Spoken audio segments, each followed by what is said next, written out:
On this episode of MythBusters, Adam and Jamie are all smiles as they tackle a myth that's massive. That's just about the funniest thing I've ever seen. They're getting ready to unleash the biggest boom in MythBusters history. Now he's off the ground. Did a World War II airman survive a fall from 20,000 feet because an explosion on the ground cushioned his landing? Jamie wants big boom. Then Cary, Grant, and Tori turn the spotlight on the lights on or off myth as they find out how to leave you with a lighter electricity bill. Little sugar in the coffee this morning? Who are the MythBusters? Adam Savage. Ants are all over my head, man. And Jamie Heineman. Gets me all worked up just looking at it. Between them, more than 30 years special effects experience. That was heavy. Joining them, Grant Imahara. Go get him, boy. Tori Belleci. Somebody order some exploding pants. And Carrie Byron. Oh, God. They don't just tell the myths, they put them to the test.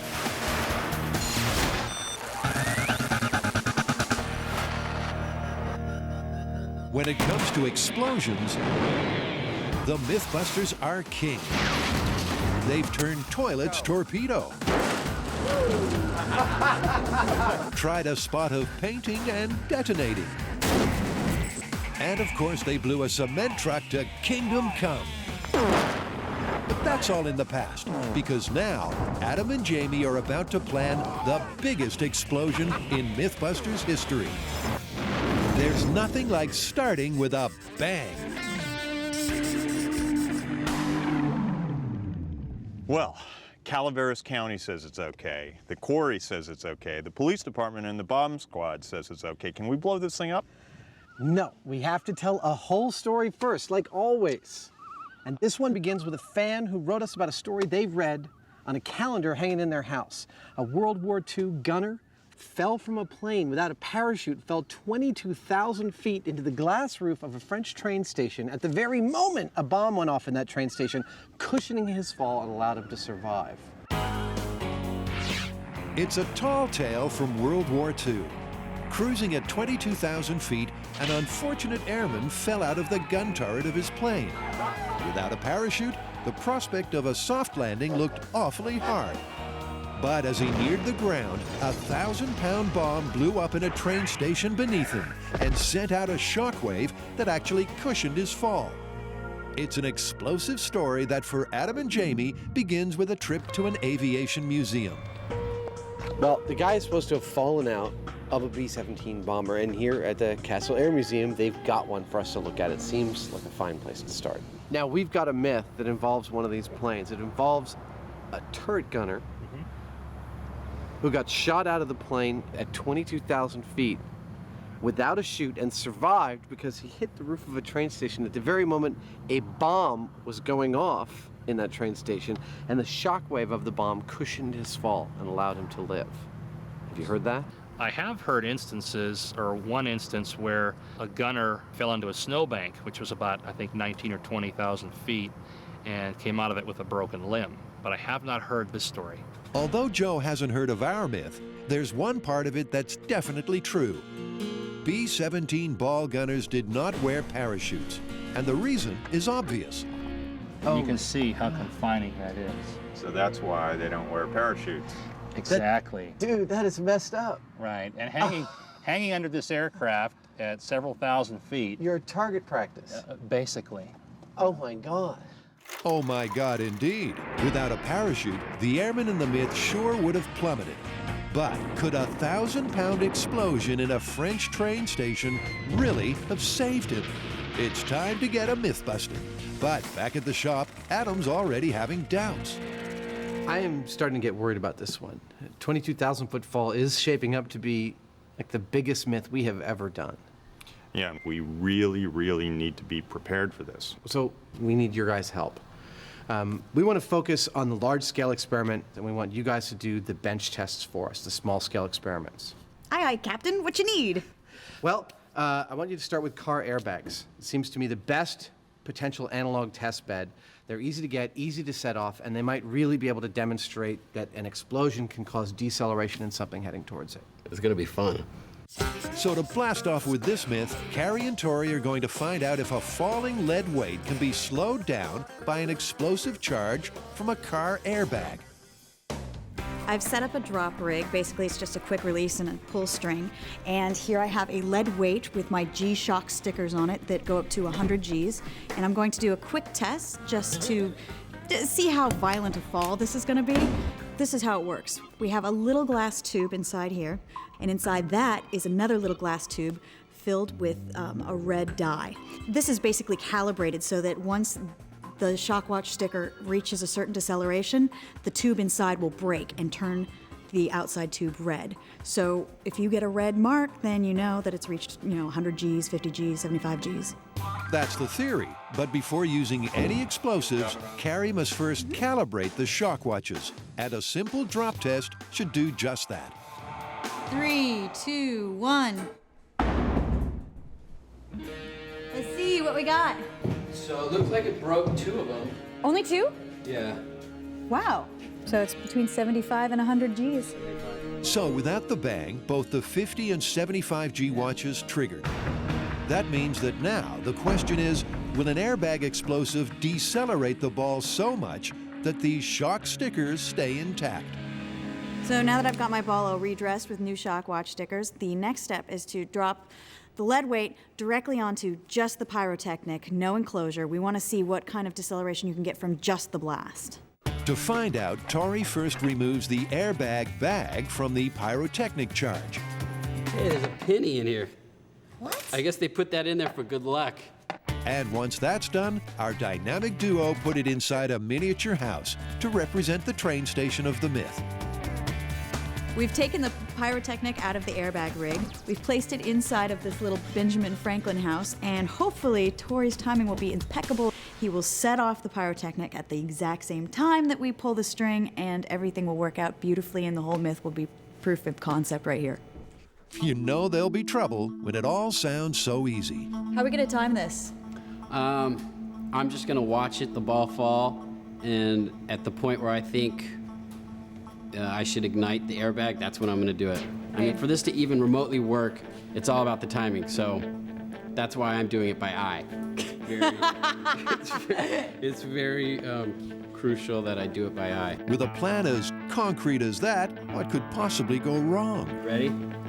In 3, 2, Oh, what the heck is that? and now it's too sensitive. You went 3 and then followed. No, Saboteur. It seems like Carrie has dropped the ball. Let's try that again. In 3, 2, 1. That was a delayed reaction there. But this time, it was Tori who balls things up. In 3, 2, 1. Take 3 doesn't go much better. In 3, 2, 1. Oh, it might be a dud, huh? And after the 4th dropout, it's looking like the team need a plan B.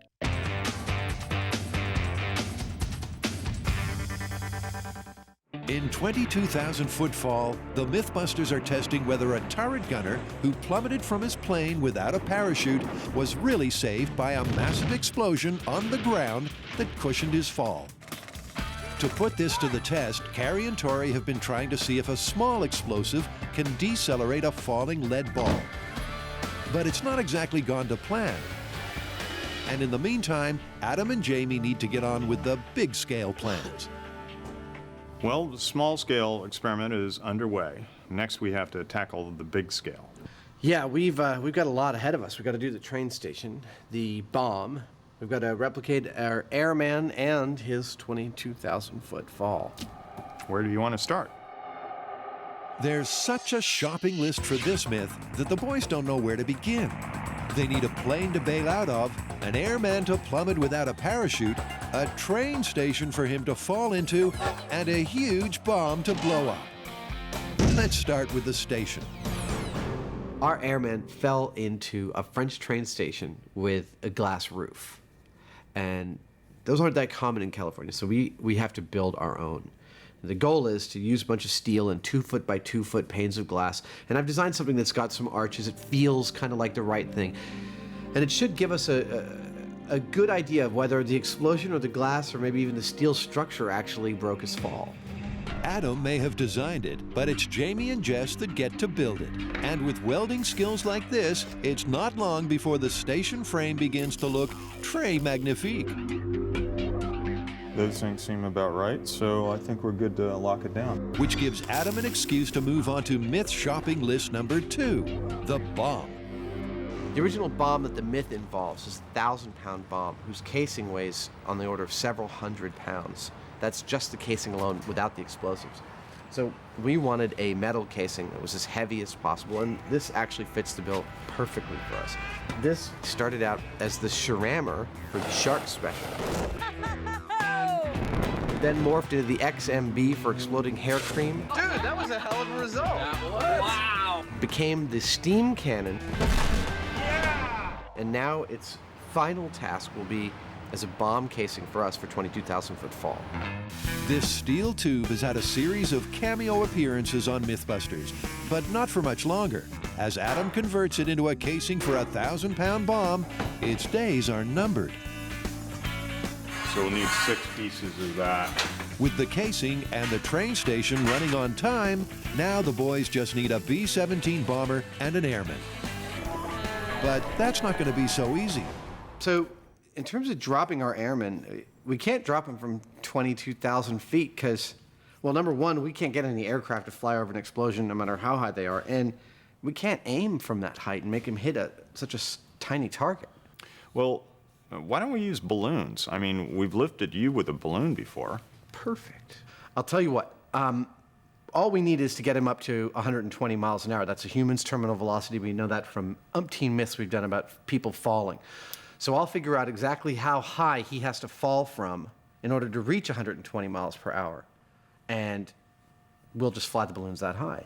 The key to this myth is terminal velocity, the maximum speed at which an object can fall. It's reached when gravity is matched by the force of wind resistance, which for humans works out at around 120 miles an hour. So all Adam has to do is work out the minimum drop height required to reach that magic number. Basically, he's got to fall for 5.5 seconds to reach 120 miles per hour. And that puts him at 487 feet in the air. That's totally doable. Yeah, all things considered, it's the cheapest, it's the most practical way to go, and I can't see anything better. Yeah. So let's do it. All right. So that's the plan. Instead of a B-17 bomber at 22,000 feet, they'll drop Buster from some weather balloons at 500 feet. Just enough for him to reach terminal velocity as he lands in the exploding train station. And when it comes to working with weather balloons, Adam is the expert bar none. After all, in only the 3rd episode of MythBusters, it was our very own Mr. Savage who sailed to new heights in a lawn chair, complete with beer in hand. Cheers. Now these are meant to normally be filled to between 6 and 8 feet, but they have a bursting diameter of 23 feet. I'm actually going to go somewhere in between, filling them to probably about 10 or 12 feet, which means hopefully it'll take maybe 10 to raise our hero and all of his commensurate equipment above our glass roof. So with the balloons checked off, Adam and Jamie have almost all they need to put this myth to the test. The only thing missing is the results from Tori and Carrie's small-scale experiment. And back at M7, it seems that everything is finally ready to see if a small explosion can decelerate a falling lead ball. And Tori's about to add the finishing touch. What I have here is a piece of 16th-inch glass, and since the myth talks about the man falling through a glass roof, we thought, why don't we use a piece of glass? So what we're going to do is we're going to lay this on top of the explosion, drop the ball into this, and see if, this breaks the fall. With the glass roof in place, it's the perfect small-scale representation of the myth. But will the ball, playing the role of the airman, slow down at all? If I can time it right, hopefully, when the ball just touches the glass, I'll set off the airbag and break the fall of the ball. Well, Carrie, considering we're going to be blowing up a sheet of glass It's probably a good idea if we give ourselves a little bit of protection. In 3, 2, 1.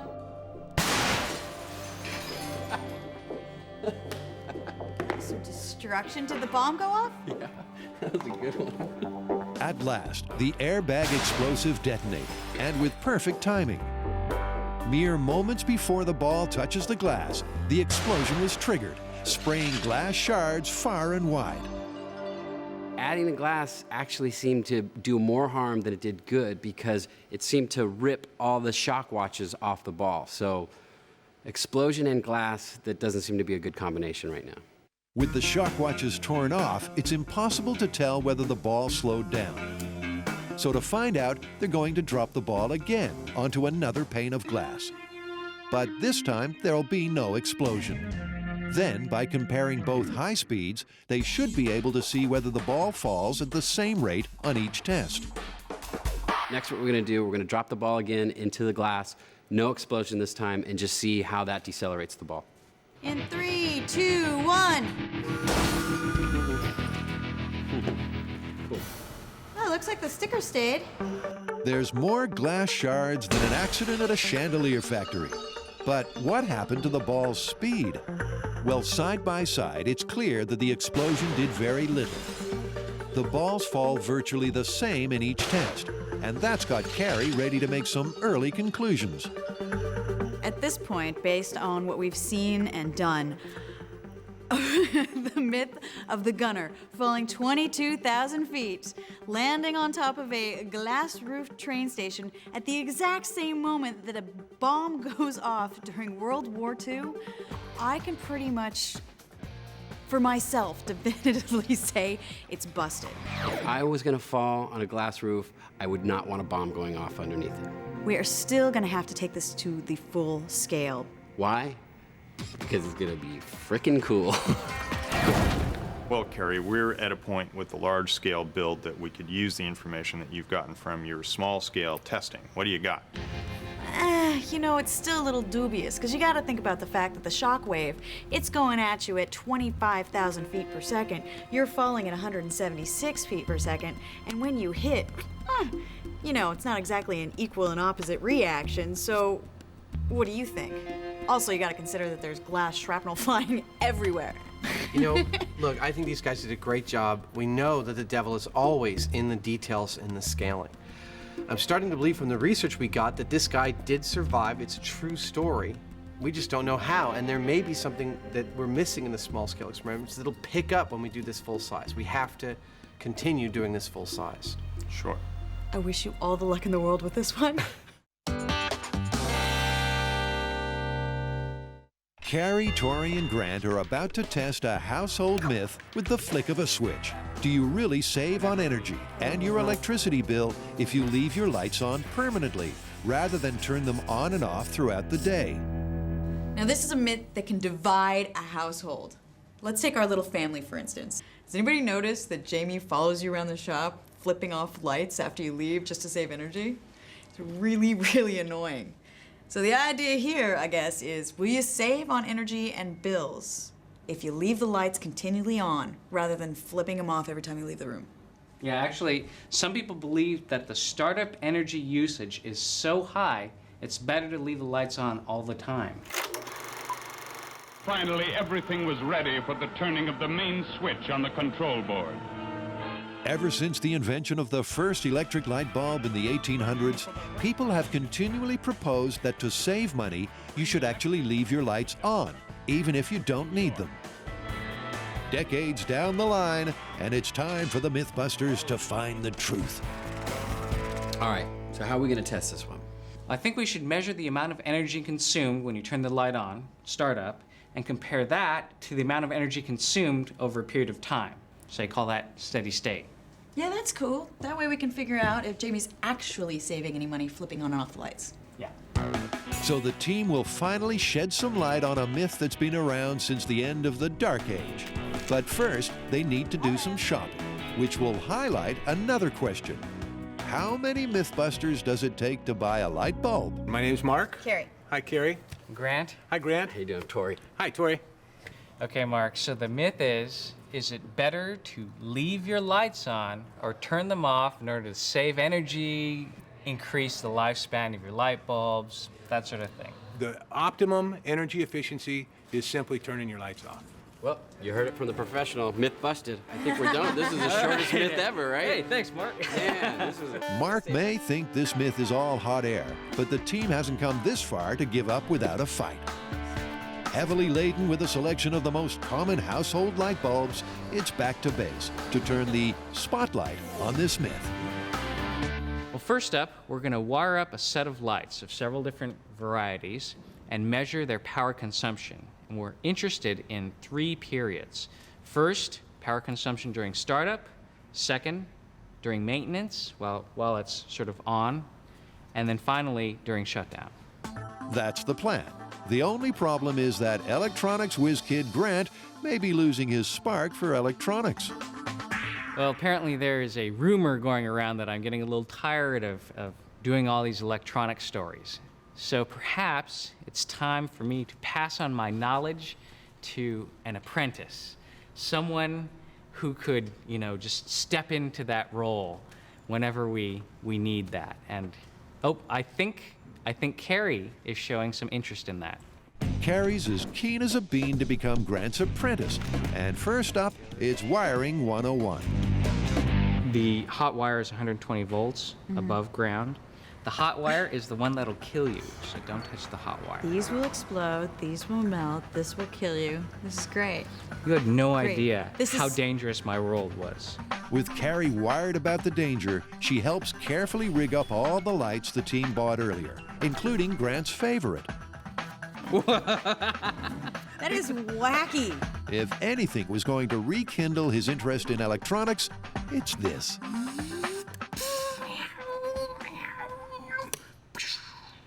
Little sugar in the coffee this morning? Yeah, I just love electronics. In 22,000-foot fall, Adam and Jamie are having a blast. Can the shockwave from a massive bomb cushion the fall of a plummeting person? To detonate an answer, they've come to a quarry in Southern California. But it's only just dawned on them that there's an awful lot to do. Well, we've got to build our train station out here, pretty much right where I'm standing. Then we've got to lay out all the rigging hardware and launch hardware for the helium balloon and the drop rig. Then we've got to meet with our bomb techs and pretty much, hopefully, if everything gets done correctly, fill the balloons with helium, get the dummy up in the air, get in place, and blow this thing to smithereens. Blow this thing to smithereens, and how? In the original myth, an airman fell 22,000 feet into an exploding train station and survived. But to test this, the MythBusters have made some alterations. They're replacing the plane with some helium balloons, the airman with Buster, and the 22,000 feet with 500. Buster will fall down a guide wire into the train station just as a 1,000-pound bomb goes ballistic. That's a bomb. The bomb casing's good to go, but they won't put the explosives in until everything else is ready. Starting with the replica French train station. There we go. Here's another one. But with 54 panes of glass, there's a real risk that when the bomb goes boom, this will turn into the House of Flying Daggers, something which Jamie is rather upset about. The only bad thing about this is it actually is quite nice. It's, we got the little kind of radiating spines, and it's pretty, but it's going to go away pretty soon. While Jamie's feeling sad about the train station's imminent demise, Buster is feeling overjoyed because he's had a last-minute reprieve. So Buster is not our test dummy on this one. The Carrie, Tori, and Grant actually have made one out of ballistic material, and his name is Ted, as in Bust Ted. Or as in exploit Ted, detonate Ted, and annihilate Ted. And to help Ted assume the role of turret gunner, he's been squeezed into a tiny box. What happened to his head? Well, it got broken up because they put him in. Because he's too tall for the box. He's too tall for the box. We'll see whether he starts to sag in the noonday heat. With the temperature already a mind-melting 115 degrees, sagging in the noonday heat is about all that Adam and Jamie can do too. Well, look, everything's pretty much done. The train station's done, the bomb is laid, the guy wire positions are staked out. You're sounding pretty tired. Are you all right? I'm exhausted, man. It's like 115 degrees out here. I'd like to go and come back like an hour before dawn tomorrow to set this thing off. Sure. Yeah? Fresh pot of coffee. This thing won't be so hot that it's going to go off when we load the explosives in it. Exactly. All right, let's get out of here. All right.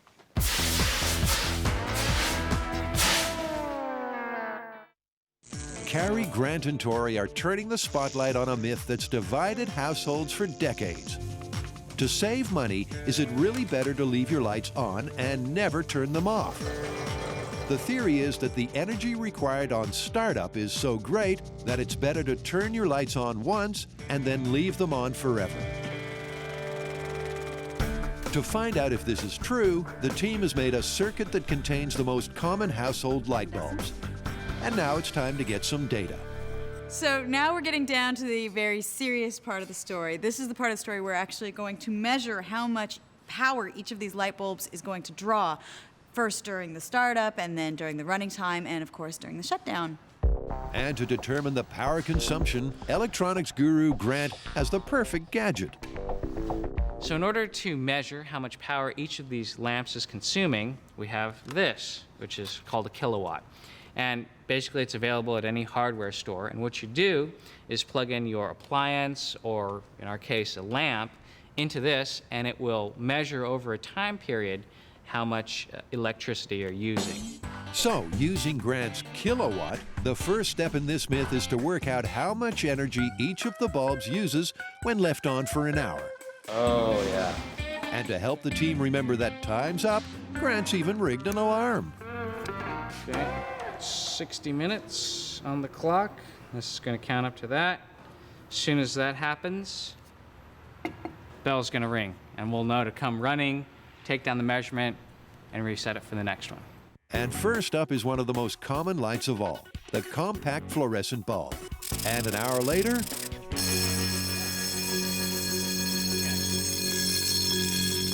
well, the alarm works, but how did the bulb do? 0.1 kilowatt hour. Yeah, you can. This one's 0.1 kilowatt hour. Sorry, 0.01 kilowatt hour. Okay. So in terms of data, it's one bulb down, 5 to go. Okay, so next one, halogen light. Here we go. 60 minutes. Go! Okay. See you guys in an hour. All right. The next 5 tests pass by at light speed as the team puts incandescent bulbs, fluorescent tubes, LEDs, halogens, and metal halides to the test.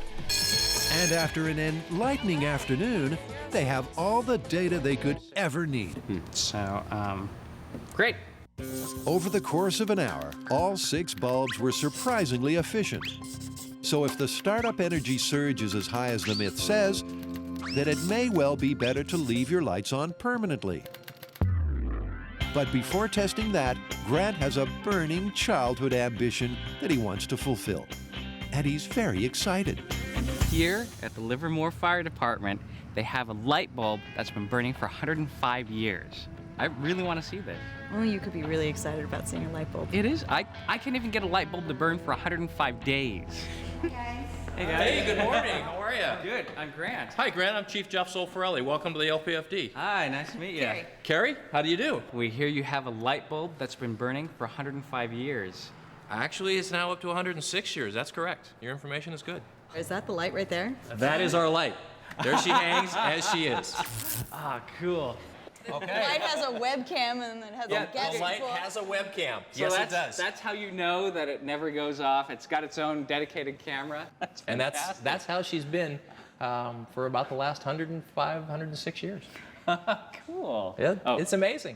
106 years, and it's still bright as a button. And Grant has spotted why. Look how big the filament is. I mean, even from down here, I can see how massive it is. This is what they call a carbon filament. And the newer ones we have are the more exotic metals. Some of them are titanium. So it's much thinner, and it puts out a lot more light, burns a lot hotter. This doesn't burn as hot. With memories to savor for a lifetime, Grant and Carrie head back to the shop to take this myth to its nail-biting conclusion that could leave you with a lighter electricity bill. Adam and Jamie have built a replica train station and bomb casing as they prepare to take the plunge on the myth of the 22,000-foot fall. Supposedly, a World War II airman fell from his plane but was miraculously saved when an explosion on the ground cushioned his fall. To put this to the test, the MythBusters have replaced the plane with some helium balloons and the airman with ballistics gel Ted. And the bomb countdown is not far away. It's pre-dawn. It's now time to fill all of our balloons with enough buoyancy to lift our airmen to 500 feet. And we're out here as early as we could possibly be to try and beat both the heat and the wind. It picks up pretty early. And actually, also for the bomb techs, we're trying to beat the humidity. We want to do this when it's still pretty humid so we reduce the chance of fire. And if the pressure in the balloons isn't enough to keep Adam and Jamie on their toes, retired FBI agent Frank Doyle has arrived with some news to make the atmosphere even more tense. Hey, good morning, guys. Morning. Hey, Frank. Hey, Frank. How's it going, Phil? If you have any influence with the weatherman, now's a good time to make the telephone call because see all of our clouds and overcast up there? That's not good for explosions because that cloud cover will keep our pressures and our noise down so that everything will bounce up, come back down, and go out. And I hope there's no neighborhood windows nearby. This much explosives won't just blow a hole right through the cloud cover. It doesn't work that way. You've been watching too much television. While TV addict Jamie waits on the weather, Frank and colleague Phil get on with loading up alarmingly large amounts of explosives. A 1,000-pound GP bomb has a little bit over 500 pounds of HE in it, high explosive, and the rest is the metal of the steel case. So that's what we have gone to great lengths to duplicate here in creating an authentic situation for our myth. 500 pounds of high explosives should ensure authenticity. But how will this train station detonation compare to previous MythBusters mayhem? Of course, we've done a very large 3,500-pound safe. Wow, that worked beautifully.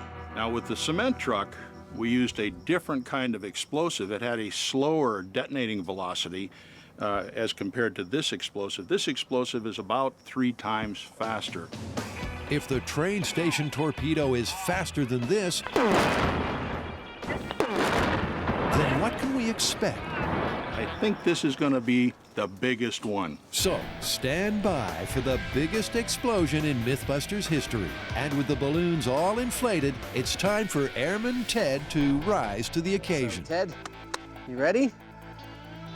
500-foot drop, and history is yours. To get things airborne, the boys have rigged a clever pulley system that should allow them to precisely control the ascent of the balloons and Airman Ted. At least, that's the theory. Everybody on the winches! You're about to start to get a little tension. 3, 2, 1. Ho! Heads up! Houston, we have a problem. I lost it. The cord tethering Ted suddenly snapped, which means the balloons are up, but our airman is still grounded. Watch out for the cable, That one's gone. And then things take a turn for the worse when some of the balloons start to burst. And as Adam's about to learn, that is very bad news indeed. Are you guys totally slack? Yeah. That's it. We're officially screwed. We lost our buoyancy. With 3 balloons down, there's just not enough helium to get Ted up. And what's more, the fire team says it's now too hot to safely detonate the bomb. So for today, the show's over. Understandably, the boys are feeling a little deflated. Murphy is in full force here today, and now it's too late because not only did we have some setbacks, but those setbacks pushed us past the window that we had to set this thing off. Ted's not holding up very well either. That's another whole can of worms. So I think we're going to have to come up with a dynamic solution in the next 15 minutes so that he doesn't just turn into a puddle with grass embedded in it by tomorrow morning. It's savable. The structure is still here. The balloons, the bulk of the balloons are still here. The dummy's still here. The rigging's still here. I think we're good, but we've just got to wait until the fire danger is a little lower. So, with the provision of a makeshift bed for Airman Ted, it's time to sleep on this myth until the early hours of tomorrow. Let's go rest up. Carrie, Grant, and Tori are testing a myth that came to light with the genesis of the common light bulb.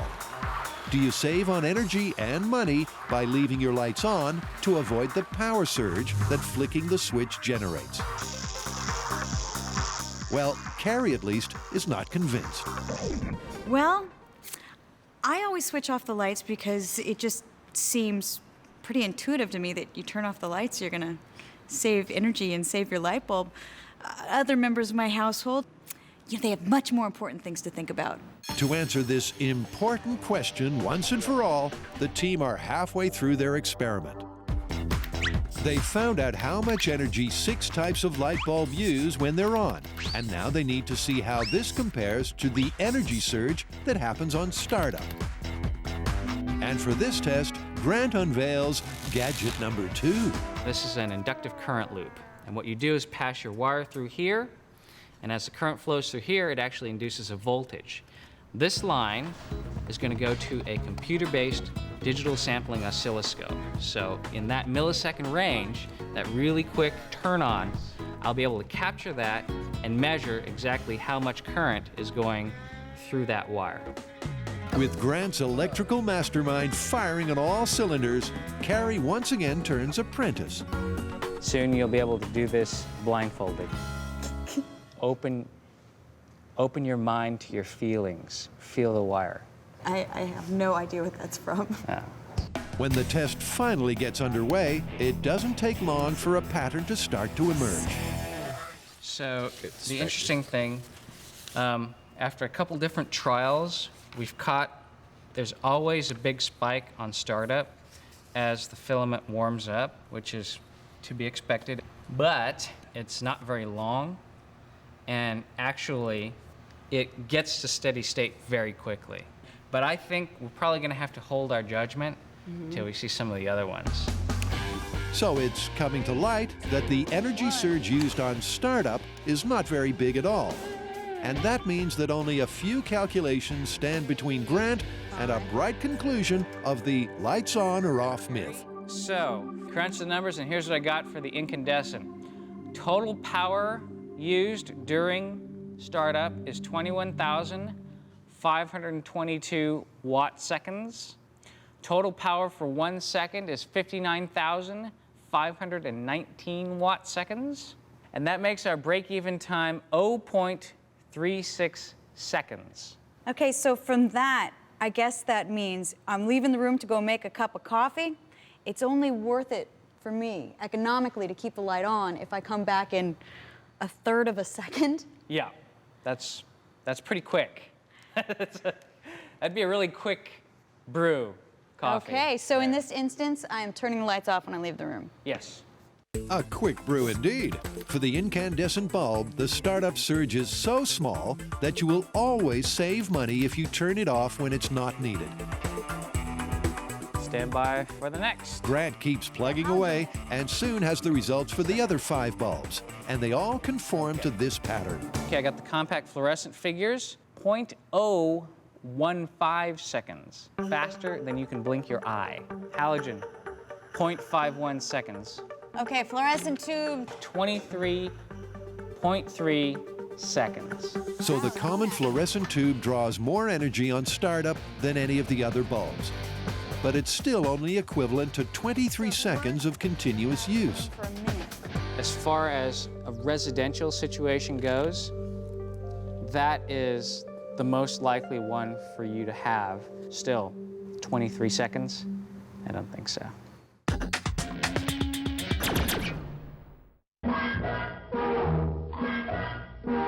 We'd like to cast a little more light on the subject.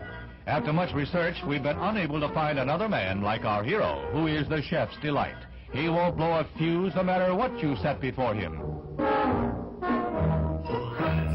Carrie, Grant, and Tori are trying to digest that the cost of switching on a fluorescent tube is equivalent to just 23 seconds of continuous light, at a meager 0.36 of a second for a common incandescent bulb. Modern replica. Which means it's looking like it's always best to turn your lights off when you don't need them. So far, this myth is looking really easily busted to me. I mean, I don't think that there's any way you're gonna save money by leaving the lights on all the time. I mean, unless you have a room filled with fluorescents and you only plan on being out of the room for 30 seconds. Yeah, but I think that's only half the story. I think our fans are probably wondering, as I am, how this affects the longevity of the bulbs. So you want to test to see if the number of times you turn the light bulb on and off has an effect on the lifetime of the bulb. In a final test, specimen bulbs are lighted and allowed to burn out. So the final test, before reaching a bright conclusion, is to see whether the money you save turning your lights on and off more regularly means that you spend your savings replacing your bulbs more often. Well, it's not just energy consumption that figures into whether it's better to leave the lights on or turn them off. It's also longevity of the lamps. So what I've set up is a little timer plus a relay. What I'm going to do is take this group of lamps and turn them all on and off at some predetermined time interval. So why don't we just put this on a 2-minute cycle? So that's the plan. Grant's rigged the lights up to a timer, and they're going to turn them on and off every 2 minutes to see how long before the bulbs break. And 6 weeks later, the results are in. Okay, so we've been running our longevity test with a 2-minute on-off cycle for over a month now, and the only bulb that is not burnt out is the LED. So how does this test compare to, say, the average stress and usage that you put on a light bulb in a normal household? Right, because I mean, these lights have been turned on and off over 10,000 times in a month. Yeah, actually, that corresponds to over 5 years worth of stress turning it on and off in a regular household. And given that when you turn on an incandescent light bulb, it uses the same amount of power as 0.36 seconds of continuous use and doesn't really take that much wear and tear, Jamie might be right. You're supposed to flip off the lights when you leave the room. Yeah, I have a feeling this one's busted. Yeah, I think it's definitely busted. Jamie's always right.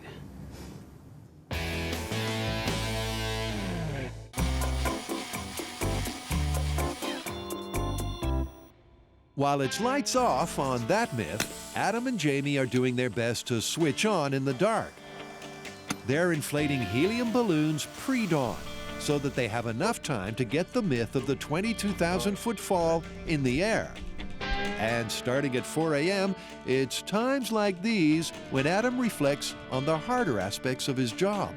We get a lot of fan mail saying that we have the best job in the world, and I won't disagree with that. But there are also days, like this morning, when it is the hardest job I have ever done, by far. And that's because so far with this myth, they've had setback after setback. Severed lines, burst balloons, and grounded dummies. What could have gone wrong has. That's it, we're officially screwed. Today may be a new day, but things haven't improved. Yeah. That's just about the funniest thing I've ever seen. That's his ear. He's like a cookie after baking, you know? He's all kind of flattened out. It's already so hot that Ted's feeling a little flat. And that's not the only problem with this heat. It's well over 100 degrees in the shade out here. We've got 500 pounds of explosives in here, high explosives. It's military spec, and you know, if we're anywhere in our work area and this should happen to go off, there won't be anything left of us, period. Luckily, he has an elaborate plan to avoid a premature projectile. So I put a blanket on it. Once Jamie's attached his security blanket, it's time to get cooking. Well, it's crunch time. The wind's kind of gentle, and we have to go. So it's now or never. We're inflating the balloons, and we're going to do it. Everything that could go wrong, this is like the myth of Job is what's happening here. But I've got 7 balloons. I think each of them are at least 20 to 25 pounds. It gives me 150 some odd pounds. I think it's enough to lift our airman. The bomb squad is coming back up here, and then we just cross our fingers. There goes nothing. Okay, that's cinching up on our airman. Now he's off the ground. Now he's off the ground! At last, turret gunner Ted has got his wings. Slowly but surely, he climbs 500 feet. He may be slightly off target, but the guide wire will ensure that he falls right into the station, which means it's time to retreat to safety. Well, our guy is airborne. The balloons are up, cable's good. Once they push that detonator, our airman will drop for approximately 6 seconds on a blasting cap, and then a second blasting cap will detonate the bomb under the train station, hopefully at the very femtosecond that our airman is touching the roof. With the boys a safe distance away, it's finally time to put the myth of the 22,000-foot fall to the test. And here's what's going to happen. Airman Ted is suspended so that he's 500 feet off the ground. He's connected to the train station via a guide wire. On Adam's cue, the balloons will be cut and Ted will fall. 6 seconds later, the 1,000-pound bomb will boom. Will Ted survive? Everybody, say it with me. Jamie wants big boom. 5, 4, 3, 2, 1. He's falling. He's falling. He's going towards it. He's going towards it. Oh!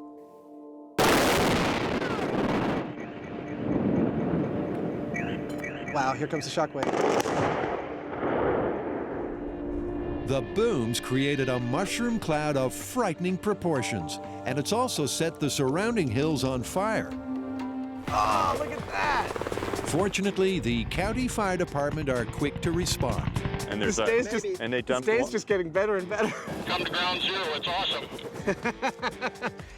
Frank will be right there. You're my new best friend. And after an explosion like that, Frank's my new best friend too. On the high speed, you can clearly see the cushioning shockwave before the area gets blown to smithereens. But what happened to Ted? Well, unfortunately, there was a malfunction in the guide wire, which meant that he fell way off target. But the charge caused so much carnage that Jamie and Adam should still be able to draw some equally powerful conclusions. If there's one thing in this whole blast site that tells you what the real deal is with this kind of explosion and being close to it, it's right over here. Check it out. Whoa! It totally wrapped around it. That is crazy. Oh my God. Can you imagine what this piece of steel would have done to you if it hit you instead of this tree? I mean, it's like a necktie. We're not going to get that off of there. No, we're going to cut it here and here and display it proudly on your shelf. There's so much shrapnel that if Ted had fallen into the station, our gunner would have been a goner. Here's the body. There's the steel. There's more steel way over there and a lot further, so... There's no way. There's just no way. The idea is that the pressure of this one human body somehow equalized the pressure of the bomb going off. That's just not going to happen. So, in the middle of a crater, in the middle of a quarry, in the middle of nowhere, it's time to wrap this one up.